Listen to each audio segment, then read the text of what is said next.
everyone, this is a session to take you through back to basics, making the most of reports in Talis Aspire. It's great to see so many people interested in today's webinar, which is a refresher on making the most of reports, as well as some hints and tips on how you can use reports in the system. This is being recorded and also confirming you can see and hear me okay. So we're going to start off by just listing the outline of what I will be covering today. So it'll be a refresher on the following reports: the all list items report, the all lists report, and then within that including the bulk list actions, the all reviews report, and the user profile report as well. So I'm just going to start with the all list items report. So this is a really versatile report and it can help support you improve list quality and the management of your collections. So let's just start with importances. We know that importances are really useful, both for students when they're planning and prioritising their reading, but also for acquisitions teams to determine how many copies of items to purchase. We do have a support article as well to support this, which is hyperlinked from here. So we do have support articles for all of our reports, and this is the one that's related to all list items. So I'm in our fictional reading list tenancy here, and I'm just going to go to the all list items report.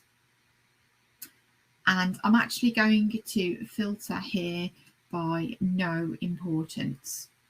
So I want to know which items are on lists which don't have an importance.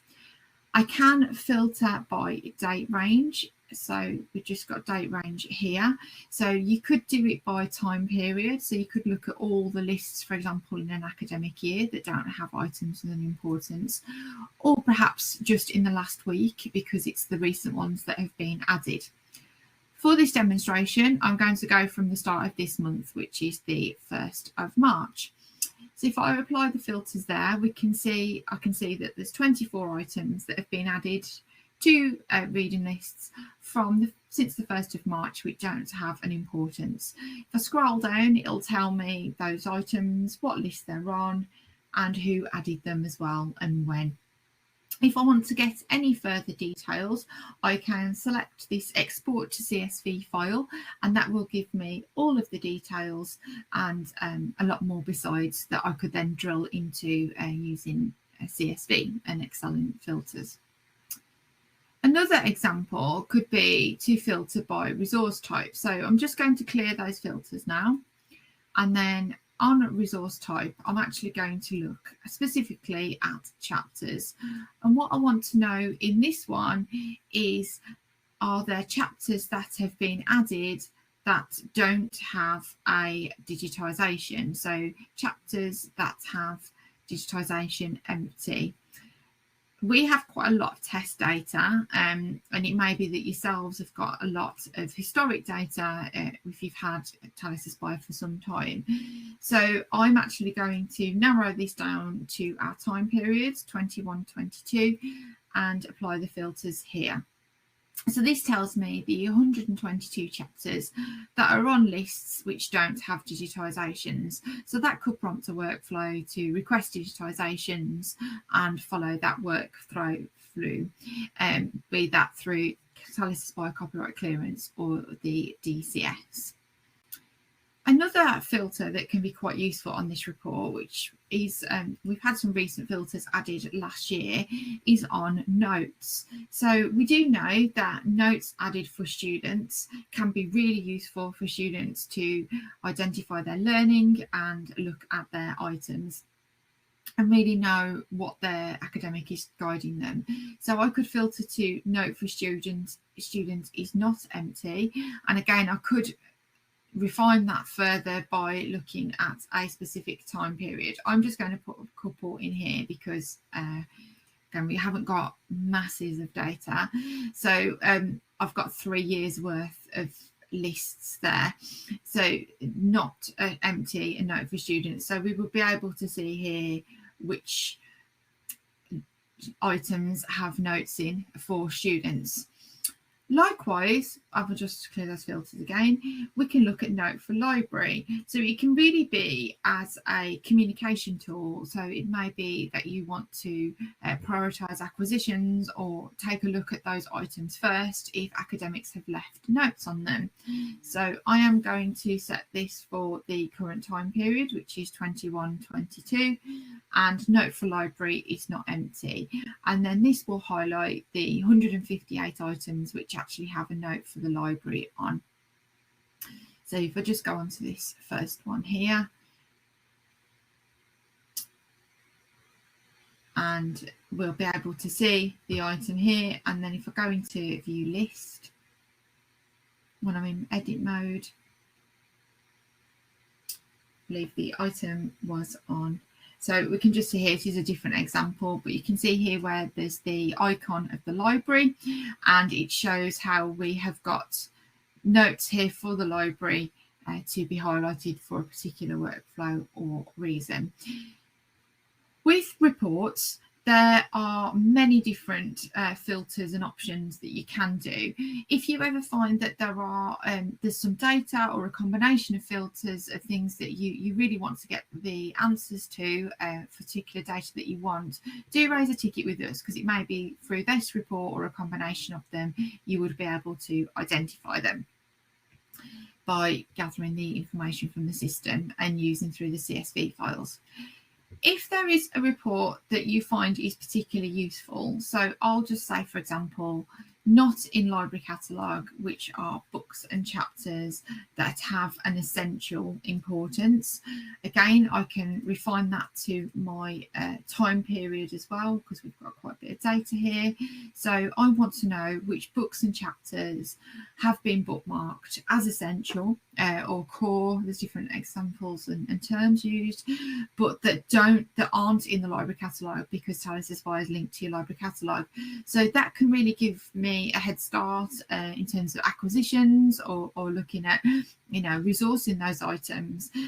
If that's a report I want to run regularly as items that are added frequently, a top tip is if you save the URL at the top to your favorites bar, what that will do is it means you can rerun that report and not have to reset the filters. So that can save you some time, which is quite useful. So that's the main parts to show you on the all list items report. I'm now going to talk to you about the all lists report. This can help answer questions such as which lists aren't attached to the hierarchy, how many lists are in draft, and perhaps a week before term starts, which haven't been updated for a really long time, which are really long or really short, or who actually is the list owner, and you can start to see some patterns there. The first point with the hierarchy is really, really useful and important when you're looking at doing some housekeeping on your lists to make sure that they're really discoverable. When a list is attached to a hierarchy code, not only is it easily discoverable from the home page in terms of when a student, if they search for their list this way by typing in, I'm just going to use MAN for management. There's a number of lists that we have that are linked to the management hierarchy code, but also more as important or more important than that is that they are also linked that way through your VLE. So whether that's Brightspace, Canvas, Moodle, Blackboard, Desire to Learn, it's really important that the hierarchy codes are present on lists, because that's how the integration between your VLE and lists work. So if I go to reports and all lists, what I can do here is the hierarchy code and set that to is empty. I'm going to filter by list status. In this case, I'm going to say draft and published with unpublished changes. And again, I can select the time period for that. So I'm only interested in the 21-22 lists at the moment. So this will tell me the 9 lists that aren't attached to a particular hierarchy code. We can export that again as a CSV to delve into that more deeply. It may be that you're seeing patterns of who the list owner is, or is it that perhaps that hierarchy code is a new course or a new code, and that's why it's not in the system yet, prompting another workflow. So what you are able to do here also is then the reverse of that. So I did use the example of management. So if I put in MAN, because I've got a number of hierarchy codes starting with that, last time I checked, and adding the filters here, this will show me all the lists that are linked to the management hierarchy code, in this case MAN. The item count filters there too, so we can see how long these lists are, the code that they're in. So you'll see that there's variations of MAN and different numbers. And again, you can filter these. You can export these to a CSV file to get some more information and analyze the data more fully. So that's the all lists report. What I want to move on to now is staying with the all lists report, looking at the all lists with bulk actions. So this does allow you to make changes to lists at one time. So a number of changes can happen using these functions. So you are able to bulk archive, bulk publish, or use targeted rollover. We have support articles that explain both of those, which are linked here. I'm just going to give you a couple of scenarios and how that's useful. So I'm just going to start off with bulk archive. So I'll just clear my filters for now. So the scenario where you may want to bulk archive is that if you've completed rollover, but you've actually kept your previous year's lists published, because perhaps you've rolled over April, May time, and you want to keep those lists published until September, because you are aware, and we're aware, that students will be accessing for exams and to be able to access that content. So what you maybe then want to do is then bulk archive those lists at a certain point and not at rollover. So what I'm going to do on here is filter to published lists for the current time period, 21-22. A list has to be published for it to be archived. It's telling me that we've got 27. This is test data. I know you will have a lot more.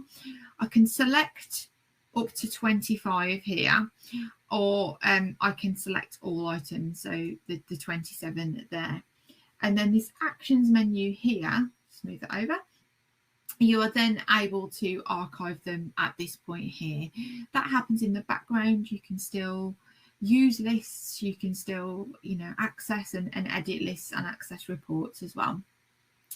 Okay, so that's how you do archive. Won't touch on rollover too much because we will have a dedicated webinar for rollover, but I will just filter again. I'll just use a specific example. So any lists that are management, it may be that a particular school or department, they actually want to start working on their lists early, and you may want to not roll over all of your reading list tenancy, but just a partial amount. So the all list with bulk actions gives you that flexibility. So I can select all 14 of these lists, and I could roll them over specifically to the new year. So you'll notice that my source time period, those of you that have done rollover before, isn't there because we're already in it, but I could move those to 22-23 as draft or as published, and I've got that option to archive here, which I'm not going to, and that is actually sending those 14 lists ready for 22-23 in draft to be worked on. So it means that, like I say, if you've got specific needs of particular schools or departments, they may want to roll over and start using their lists a bit earlier, and you can do that way. Other things that you can do is look at privacy of lists as well. I'll just select a few here. Obviously, you can use your examples as you have in terms of different filters, and you can change the privacy of a list as well. If a list is made private, that means that to view, a student would be prompted to log in. through your single sign-on and your institution sign-on. And again, instead of going into lists individually to set privacy levels, which you are of course able to do, you can do this in bulk. With the bulk jobs, to help you keep a track of them, you will be emailed a summary of when that's gone ahead. So you can set that off to go and not need to watch it, because you know that actually that'll arrive in your inbox when that's gone through. I'll just send that through to make those private. If you ever want to see the process of an action, as administrators, which I'm sure many of you are, system administrators, in the review jobs area just here, you can see here that my targeted rollover is in progress, and my my lists here, which was the request for the few lists going to private, has also been completed. So that was what I just wanted to talk to you about in terms of all lists and bulk list actions. There is the ability to book publish as well, which works in exactly the same way. You would select those lists that you want to publish using the filters for, in this case, draft. Again, I'll narrow down my time period here. We've probably got a few lists still in draft for 21, 22. And I can simply select all of those and make them published. So whereas previously you would have had to have gone into each list to make it published. So for example, the scenario here is if you've rolled over to draft to prompt your academics to update their lists and publish them, and you're coming really close to the start of the academic year, you could then just pop in and bulk publish those to make sure that they are then visible for students. Okay, so the next report I'm going to talk to you about is the or reviews report. So this can really help in terms of looking at which published lists have reviews that are requested, how many lists have actually had reviews done, and how many reviews have been completed. So this can give you an idea in terms of time scales and effort and productivity of the acquisitions team.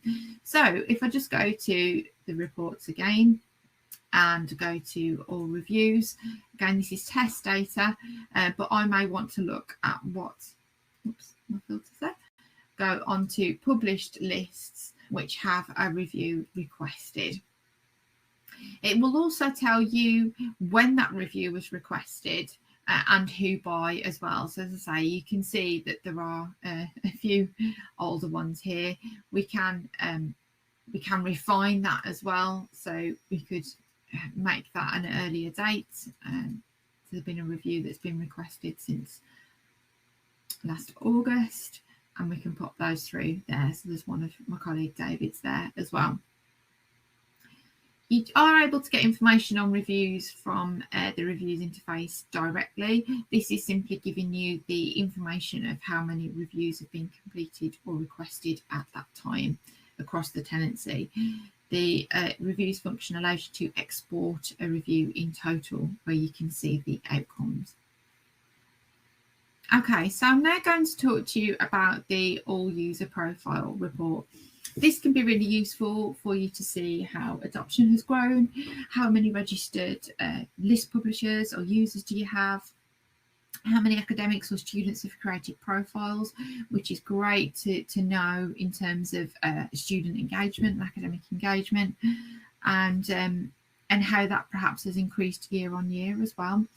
Another scenario could be that if a series of training sessions have been run, or perhaps some updates to guides on the library pages and website, how has that been taken? Have people logged on the system since then? So, you know, perhaps leave it a week or two after some training and filter to dates of last logged in. So as we see, this is an internal Talis system, so this will all be Talis colleagues, but I can filter to job role. So if someone has listed themselves as an academic, or the Talis Aspire role, how many have been list publishers who have logged in since a certain date. So like I say, I'm going to wind that back just a little bit. So we can see here, if I can also click into any of these profiles and names as well, which will tell me the lists that they've created. And you can also see the roles that they have as well. So for library acquisitions, for example, you may want to see who has access to that role and when did they last log in. But yeah, in the main, in terms of academic adoption, your list publisher or list creator depends on the role that's issued. And like I say, you can filter by no Aspire role as well, which is going to be your student user profiles. So it gives you that idea of adoption as well, and how the system's being used. If you are then seeing areas where there is a really highly engaged academic colleague, and that could be worth using as a case study to help promote the service and to learn really how they're using Talis Aspire in their teaching, or however you refer to the system. Okay, so that was the walkthrough that I wanted to take you through in terms of the interface and what reports are available in Talis Aspire. I've just got a couple more slides with some more information on. So we do have a webinar series, and we have got planned for next month a similar session, back to basics, but this time it will be exploring in detail the management information dashboard. It'd also be really good to hear from you if you are using the management information dashboard and how you have found that useful, to get some use cases and to share and learn how others are using it as well. That's available in our Talis Aspire Plus tier, and I can certainly give you some information on that through a support ticket or an upcoming call with myself or one of my colleagues. It's that time of year that's approaching in Europe for rollover. So on the 18th of May, once again, we will do a refresher webinar, because it is an annual task for most of you, on rollover and how to make that a pain-free process, with updates and tips on how rollover is managed. Just while we're on the subject of reports and what we've covered on reports today, I touched on it in the previous slide, but the management information dashboard, which is available in the Talis Aspire Plus tier, it does give you at-a-glance information about different aspects of your tenancy in more detail, in terms of, compared to what we've seen today, percentage of adoption per hierarchy code, list length, able to see that at a glance, edit activity, and many other use cases as well. So we will be sharing some tips on that in our webinar next month, and as a demo if you may not have seen it before. If you wanted to delve in further, we also have a fantastic advanced MIS system. This gives you access to rich and deep timely data insights. For example, a particular ISBN is essential reading for X amount of lists on this module. It captures the dates and times and natures of interactions in the system, how many students have left notes, how many clicks there's been, and you can really delve in very deeply, and it can be a very powerful analytics tool. If you did want any further information on either of these two products and functionalities, do speak to your Talis Aspire account manager or a support consultant, either myself or my colleagues, David and Isabel, or on your next support call, or even raise a support case to prompt and start that conversation. It's just a usual reminder on how you can keep in touch and stay up to date. We do have a Talis Aspire newsletter. If you ever want to change or add new colleagues to receive our updates, do let us know via support ticket. We have a very active blog, which is the link is just there. And then, as I mentioned, we have webinars, both themed for community ones and also product update ones. They're all recorded and they're also all available on our support site. There are also product update articles and release information at Talis support site, and there's a wealth of information there. So I'll just recap where that is. It'll also give you that breadcrumb trail as well, so you can see where that has come from. So if I just have a look for a webinar, let's just say on engagement, it will bring up all of the different webinars, different content that we've had over the years on webinars or articles, and hints and tips as well. So that concludes our update and webinar today, and I look forward to speaking to you all either on the next support case, on the next call, or on the next webinar. Take care and thanks everyone. Bye.